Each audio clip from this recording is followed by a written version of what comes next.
ท่านผู้ชมสำหรับภาคธุรกิจยืนยันจะนำเอามติและจิตใจของกองประชุมใหญ่ครั้งที่12ของภาคไปขยายพัฒนาเศรษฐกิจของชาติควบคู่กับการหับไส้สังคม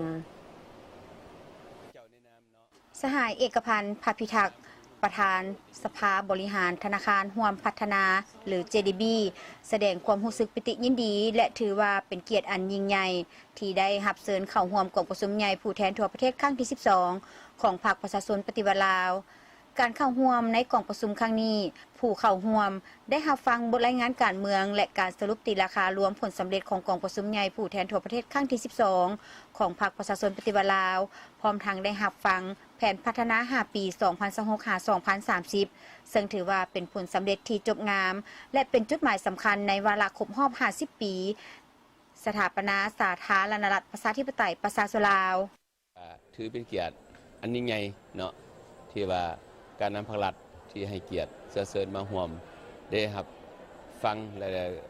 ผลงานและการสรุปและตีราคารวมอันผลสำเร็จของกองประชุมสมัยที่11และก็สืบแผนเลือกตั้งเนาะคณะกรรมการคณะ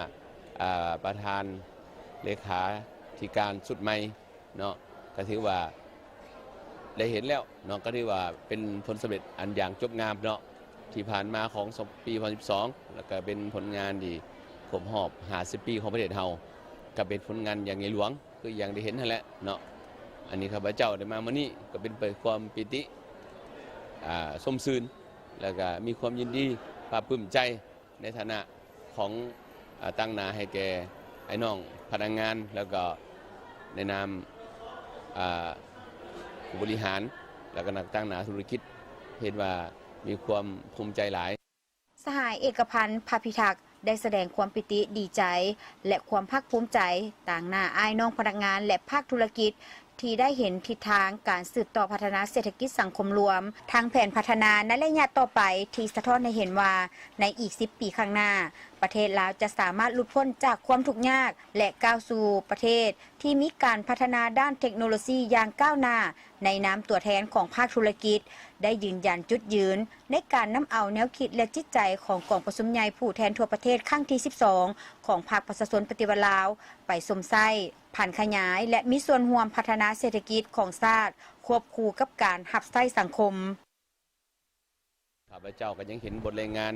การสืบต่อพัฒนาเศรษฐกิจสังคมและแผนปีต่อไปข้าพเจ้าได้ฟังแล้วเห็นว่าเป็นผลงานที่ดีเนาะที่จะก้าวถึงฮอดปี2015เนาะแปลว่า2015เป็นอีก10 ปีต่อหน้านี่จะให้ลาวเนี่ยหลุดพ้นออกจากความเป็นประเทศที่ด้อยพัฒนาเนาะและก็เป็นประเทศที่มีการพัฒนาทางด้านเทคโนโลยีให้ดีขึ้นเนาะนะครับจะเอาไปสมไส้เนาะและก็พัฒนาเศรษฐกิจให้ดีขึ้นแล้วก็จะนำกองประชุมครั้งนี้ไปเพื่อพันขยายต่อเศรษฐกิจของแห่งชาติระดับชาติเนาะข้าพเจ้าก็ขอแสดง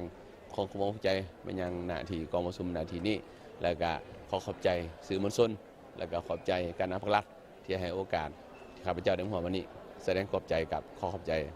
พร้อมนี้สหายเอกพันธ์ภาพิทักษ์ได้ต่างหน้าให้ภาคธุรกิจได้แสดงความขอบใจเป็นอย่างสูงถึงการนำภาครัฐที่ให้ความไว้วางใจและเปิดโอกาสให้ภาคธุรกิจได้เข้าร่วมกองประชุมใหญ่ผู้แทนทั่วประเทศครั้งที่12ของพรรคประชาชนปฏิวัติลาวในครั้งนี้พร้อมแล้วที่จะนำเอาเนื้อในของกองประชุมไปพันขยายให้ปรากฏผลเป็นจริง